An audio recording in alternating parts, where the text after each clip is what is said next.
Hello, learners. Thanks for joining me for another great day of learning. Today is Thursday, and this is your reading and writing assignment. We will be successful today if we can say, I can identify specific people or groups of people who brought important changes to a community or region. We're going to focus on our community or region, so we're going to be talking about the state of Colorado and the Denver metro area, of which Arvada and Lakewood and Littleton and all of those little towns around the suburbs of Denver are all a part of that region. Now, there are many people, many people, and many groups of people who work together to create the communities that we live in to help make them better places. There are so many people. It would take us years to study all of them. So I just chose 4 people that we're going to use to take a look at this specific learning target of thinking about how a person can change a community or a region. Now, you can imagine if you think about all of the people that have helped you in your life, there's a lot of people, and it's the same thing for a region. And if you go back, you think of all the people that came before and all the people that came before them, and each group of people has certain unique things that they give a community or a region. So, like I said, we could study this for years and years and never get to everyone, but we're going to take a look at just 4 individuals today. So, I'll ask you all, what do good readers do when they're reading something? Yep, you got it. They read with a purpose. They read with some questions in their minds ahead of time. So our question today, as you are listening to me read or you're reading along with me, you're going to need to choose someone that we talk about. Again, we're just going to learn about 4 people today. And we're going to think about what did they do to bring change to their community? And why was this change important? And then you're going to type your answer here, or if you want to handwrite your answer, you certainly can, and you're going to take a photo of it and put it on here. Now, remember to write complete sentences, including the question, and record yourself reading your answer, because we know when we read our own work, we are more likely to fix it up, do some revising, and catch some mistakes when we're editing. All right, here we go. Let's dig into our first person that we're going to learn about. As I've said, there are so many people that contribute to our community and our region. It could take us years to study all of them. But you might want to click on this link at historycolorado.org, and there are biographies of notable Coloradans. And you might take a peek and see, click on this link here, which ones may be of interest to you that you might want to read about. They have a fairly long list, but of course this wouldn't be everybody that contributed to making Colorado a great place. And as we scroll down, there are also some videos. We're going to watch one video about Clara Brown. Not everybody has a video to go along with it, but some of them do. So if you feel like you want some extra learning to do, you can certainly feel free to explore this site. All of this information was written for students in Colorado. Some of them might be a little bit tricky for 2nd and 3rd grade readers. But here you go, some really interesting folks. And again, certainly not everybody that contributed great things to Colorado. Who knows, maybe you or someone you know, your name will be added to this list at some point in the future of great Coloradans who did great things to help our community. The first person we're going to read about today is Aunt Clara Brown. She was born in around the 1800s. Often called the Angel of the Rockies, Clara Brown reflects the richness of the African American experience. She faced enormous challenges and reached wonderful heights in her nearly 85 years. Turning her back on her life in slavery, she looked west for the children she had lost. She then became one of the first African American women to settle in Colorado. Clara was skillful in business ventures and investments that earned her thousands of dollars. She also gained a reputation for community care. She helped people of all races, but she worked especially hard to bring Black people out of poverty and enslavement. enslaved. Clara Brown was probably born into slavery in Virginia around 1800. Wealthy white Southerners who owned Clara often auctioned her to the highest bidder as if she were a horse to be sold. Again, that sad stuff that you learn about in history. Tragic and bad. Very bad. Each time she was bought, she would have to move, sometimes even to a different state. Clara married when she was 18 and later gave birth to 4 children. Tragically, all of her children and her husband were sold to different people across the country. She vowed to work for the rest of her life to reunite her shattered family. Clara worked as a domestic servant until 1856, when her owner at the time, George Brown, died.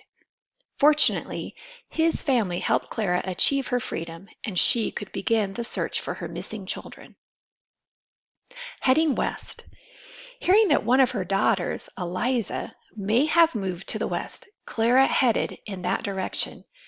She had money to travel, but Black people at the time were forbidden from buying stagecoach tickets. Instead, she convinced a group of prospectors, people looking for gold, to take her with them. On their way to Colorado in search of gold, she would work as their cook. The journey was long and rough, and Clara had to walk alongside the wagon for much of the nearly 700-mile trek. Once in Denver, Clara was unable to find her daughter. She decided to travel with gold seekers to Central City in the summer of 1859. The town was made up of gold mines, small stores, saloons, and shacks for miners and their families. Clara was one of the first African American women to reach the gold mining towns of Colorado. Making strides. Clara's 2 most important goals were to make enough money to live independently and to find her family. She figured that accomplishing the first goal would help her with the second. Clara started by opening a small laundry service for the gold miners of Central City. The business was very successful, and she began saving her money.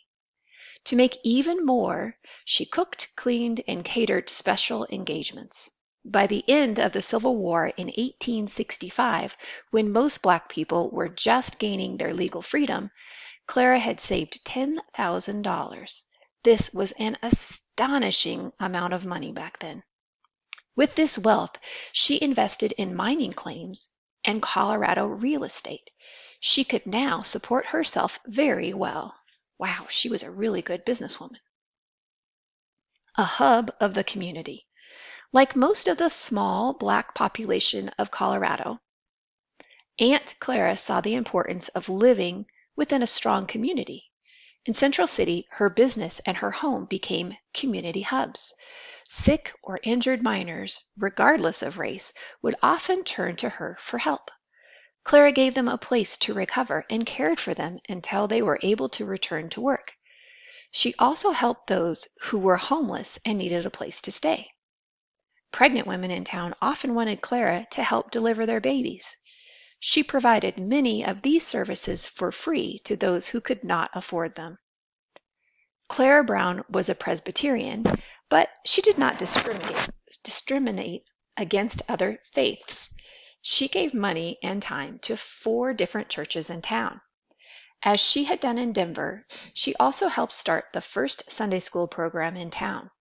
She used her home as the classroom. While her faith was strong and her finances secure, Clara was still missing something: her family. Searching for her family.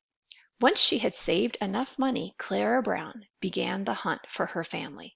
She traveled to Kentucky and Tennessee in search of her loved ones. Though she did not find her children or husband, she did not return empty-handed. Clara discovered other relatives on her trip, and she paid for them to move to Colorado. She also helped other freed Blacks to move here for many years. When they arrived, she helped them find jobs in their new home. Boy, we're learning lots of ways that she helped shape her community. In 1879, Clara acted as an official representative of Colorado Governor Pitkin to Kansas. Many Black people had escaped from the South and moved to Black homesteads in Kansas. This was sometimes called the Black Exodus, And these people were called exodusters. Governor Pitkin sent Clara Brown to Kansas to try to persuade some of them to move to Colorado. Many jobs were available in Colorado due to mining strikes and labor shortages. Clara delivered Governor Pitkin's invitation and donated some of her own money to support the new Black communities. In spite of all of her successes, disaster was just around the corner. In 1864, a great flood swept through Denver and destroyed much of the town. The papers proving that Clara Brown owned property there were lost. In 1873, Clara's home and several of her other properties went up in flames in a huge fire in Central City. Clara now had nothing to show for all her years of work, but people in the community came to her rescue. Someone even set her up in a cottage in Denver. Triumph of Love. In 1882, when Clara was about 80 years old, good news brought fresh hope of finding her daughter. She received word that a Black woman named Eliza lived in Council Bluffs, Iowa. This woman was born about the same time as Clara's child, Eliza. She had been taken from her mother and sold to another family, and she even looked a bit like Clara. With money from her friends, Aunt Clara immediately traveled to Iowa to find out if this person could indeed be her Eliza.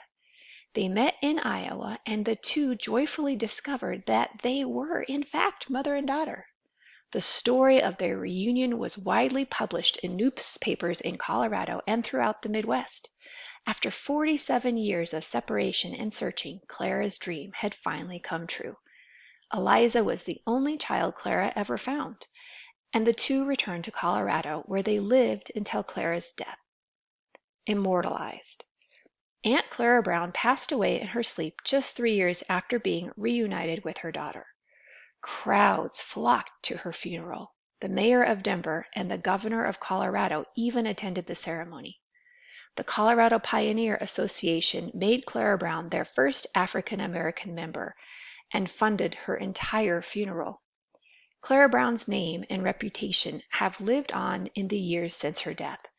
A chair in the Central City Opera House was installed in her name in the 1930s. This is an honor reserved for well-respected community members. In 1977, Clara's life and achievements were commemorated with a stained glass portrait of her in the state capitol building. She also has a plaque on the St. James Methodist Church in Central City, which explains that her home served as the first church in the area. An opera about her life called Gabriel's Daughter debuted in Central City in 2003. People say that Clara Brown went from being a slave to being an angel, but neither word is accurate. She was an experienced Black woman who lived with purpose and passion. She recognized the power of community and in building relationships. She found her way out of a life of enslavement to establish a new life in Colorado. Her success in business gave her the chance to share her wealth with friends and family. She worked to develop the Black community in Colorado. The discovery of her daughter, Eliza, turned her lifelong dream into reality. In her own time of crisis, favors and kindness were lovingly returned to her. Wow, what a great story. So let's think about our question. If you decided to write about Aunt Clara Brown, what would you say? What did she do to bring change to her community? And why was this important? All right, let's go to our next person. This time we're going to read about Barney L. Ford. He was born around 1822 and he lived until 1902. He was born in Virginia, lived in South Carolina, Chicago, and Central America, and then he settled in Denver, Colorado. Why he's important. Barney Ford escaped from slavery using the Underground Railroad. He became a successful businessman and civil rights activist. And here we have a detailed caption about the photographs you see here. This tells me that the historian that wrote this was being a photograph detective. It says this is Interocean Hotel in Denver. The Interocean Hotel opened on October 29th, 1873 at the corner of 16th and Blake Streets in downtown Denver, Colorado. Built by Barney L. Ford, a prominent African-American businessman. 2 horse-drawn wagons are stopped on Blake Street in front of the hotel. Very hard to see here. Large signs hang on the building adjacent to the hotel. Brooms and brushes, and wooden and willowware. Other signs advertise Lana Oil Soap, Interocean Cafe and Restaurant, the Palatine Insurance Company, the Shermer Insurance and Investment Company, and the general offices for the P.H. Zhang Brewing Company. Farther down the block is L.F. Willoughby's Printing Supply Store. Bicycles are propped against the side of the building. The building was razed, which means it was torn down, in the early 1970s. And this photograph, they believe, was taken around 1900, and it's part of the Denver Public Library Western History Collection. Barney L. Ford. Ford was born on January 22, 1822 in Virginia. He grew up as a slave. Ford's mother, Phoebe, hoped he would one day escape slavery, and he did. At 17, he traveled the Underground Railroad to Chicago. Ford taught himself to read and write. He also helped other slaves escape to freedom. In Chicago, he married Julia Lyon. She helped Barney pick his last name. As a slave, he wasn't given a last name. He got the idea from a steam engine called the Lancelot Ford. In 1851, Ford and his wife decided to move to California to find gold. They traveled by ship. The ship stopped in a town in Nicaragua located in Central America for a few days to pick up supplies and passengers. Barney and Julia got off the ship and liked the town so much they decided to stay. The couple opened a successful hotel and restaurant. Ford dreamed of bigger opportunities. He believed he could achieve his dreams in the American West. So the couple moved to Colorado to mine for gold. However, African Americans faced discrimination in the West. Ford was not allowed to own a mine claim at that time because he was African American. Ford was determined to succeed in the West anyway and moved to Denver. He opened a barber shop. People were impressed by Ford's intelligence and determination. Unfortunately, Ford's barber shop burnt down in a fire. Not even a fire could stop Barney Ford. He opened 3 more businesses: the People's Restaurant, the Interocean Hotel, and the Ford Hotel. One of his buildings is still used today. It is located at 1514 Blake Street in downtown Denver. Ford fought for civil rights and voting rights of African Americans in Colorado. He also helped freed slaves get an education. Ford died in 1902 at the age of 80. He was honored with a stained glass portrait in the Colorado State Capitol building in Denver. Let's think of our question. What did Barney Ford do to help shape his community, and why was this important? Next up, we're going to learn about William Byers. He was born in 1831 and he lived until 1905. Where? Ohio, Iowa, then Omaha, Nebraska, and finally Denver. Why important? Byers was the greatest Denver promoter, bringing people and money into the city. He established the first paper, the Rocky Mountain News. And here it tells us Denver Story Trek is where they got one of these photos, and FrontRangeLiving.com architecture, and that I believe would be of his home. William Byers, the greatest Denver promoter of all. William Newton Byers was born on an Ohio farm in 1831. His family moved to Iowa in 1850, and William began survey work, which involves making a detailed map of an area. William continued to move west. He landed in Omaha, where he made the first official plat and map of the city of Omaha. A plat shows the divisions of a piece of land into parcels for buildings, homes, and businesses. Succumbing to gold fever, He left Omaha in 1859 and moved to Denver.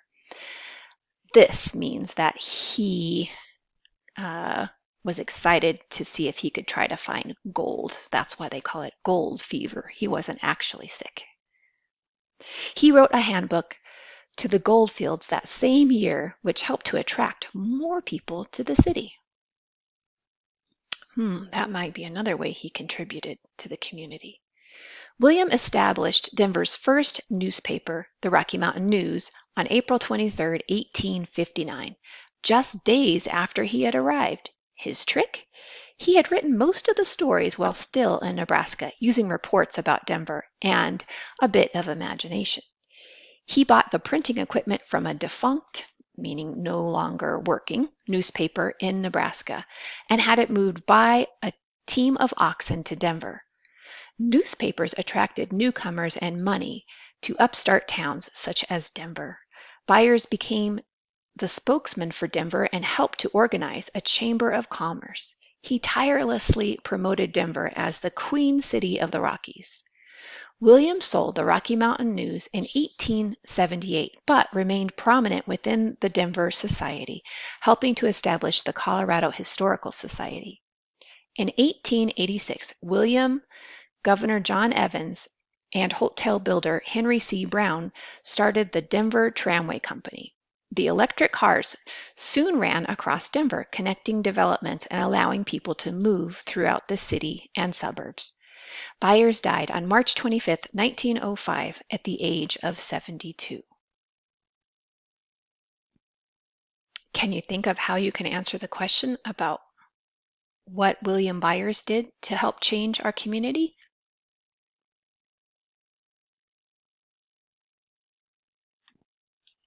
As I've said, and as you know, there are so many people that help shape our community. We're going to take a look at one last person and see how we can, again, if we want to use her, how we can answer this question. What did they do to bring change to their community, and why was this important? Emily Griffith.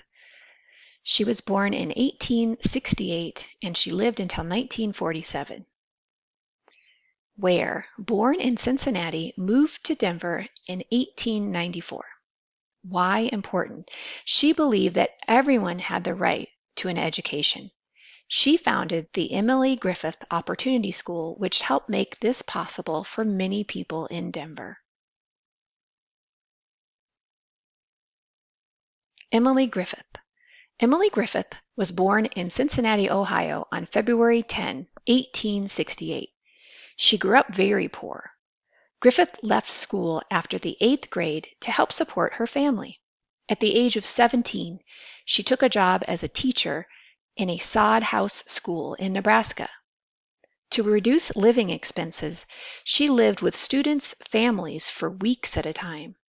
Griffith realized that many of her students' families were uneducated. They were unable to read, write, or do simple math. Griffith believed that an education was the only way to lift people out of poverty. An education would allow parents to provide a better life for their children. In 1894, Griffith's family moved to Denver. She taught first as a substitute teacher and then as a full-time teacher. Griffith became the Deputy State Superintendent of Schools in 1904. She served for 6 years, leaving twice to go back to the classroom to work with students before returning to her post. Griffith also began teaching night classes for adults. She believed that everyone deserved an education, regardless of age, race, gender, or background. In 1916, Emily's dream came true when she opened the Opportunity School. Emily was very dedicated to her students. She gave them food and money for the streetcar, visited the ill, and worked with the police to help children in trouble with the law. Griffith retired in 1933 after 100,000 students had attended her school. That same year, the Opportunity School was renamed the Emily Griffith Opportunity School in her honor. Today, the school is a technical college within the larger Colorado Community College system. It is also affiliated with the Denver Public Schools as an alternative high school. Now let's think about how we could answer our question with Emily Griffith. What did she do to bring change to her community, and why was this important? Okay, now it's your turn. You have to choose a person that we read about today. One of the four people, Clara Brown, Barney Ford, William Byers, or Emily Griffith, and tell what did they do to bring change to their community, and why was this important? Thank you so much for listening today, and thank you for coming with me as we go for our learning target of I can identify specific people or groups of people who brought important changes to a community or region. I can't wait to see who you pick and your great work that you do. Remember to write using complete sentences that include the question and record yourself reading your answer. When we record our answers, I think it's a great way for us to revise our writing at the same time, and oftentimes we can catch and fix a mistake that we have. So thank you again, and I hope that you all have a great day. Thanks for learning with me. I look forward to talking with you all on Friday when we have our live Zoom meeting to talk about all of the great learning we've been doing in history. Thanks again.